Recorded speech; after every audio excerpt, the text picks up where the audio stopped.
Didilig kami ng tinanim naming halaman kahapon. Ari guys, oh. Magtanim kami ng sitaw kahapong hapon, gawa ng umulan. Kaya magdidilig kami ngayon. Ayan. Ito yung ginamas namin ng isang araw.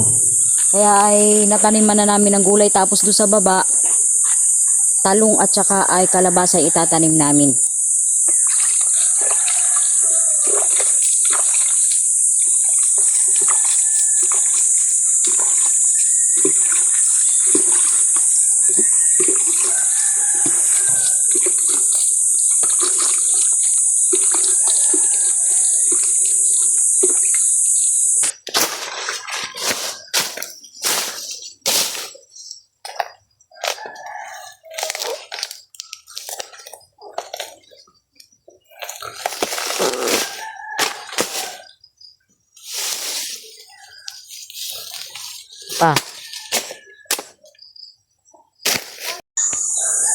Kalabasa naman po at talong yung ating didiligan. Lalagyan na din natin ng saha-nasag. Atin tinanim namin talong at naandinin naman yung kalabasa. Inilipat namin ari kahapon at umulan. Lalagyan na namin ng... Saan kaya mainit yan? Saan kaya ang init niyan? Parang mali ang ano. Hindi ba gadini sa bundok? Ha?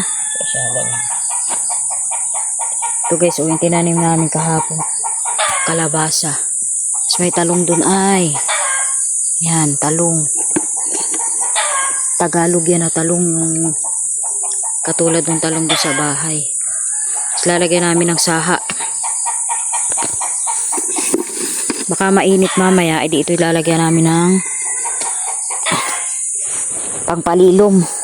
Saha na saging.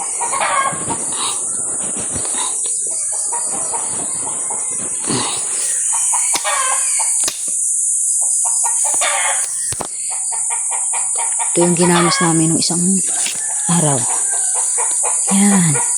Magtatanim kami ng luya dyan sa kaunting ginamasa namin yan.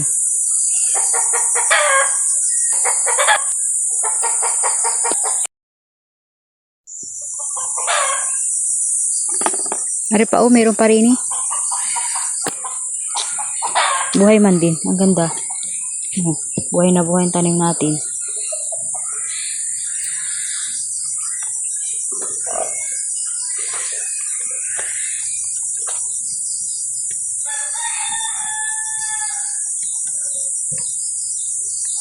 Lagyan mo na din ang saha. Sa likod na yun.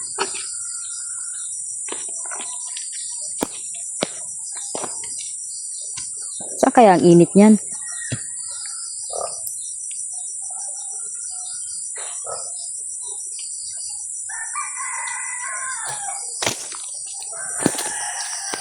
Hindi pantay.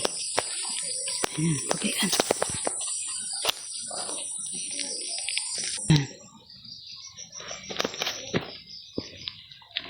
Yan, ihiga mo.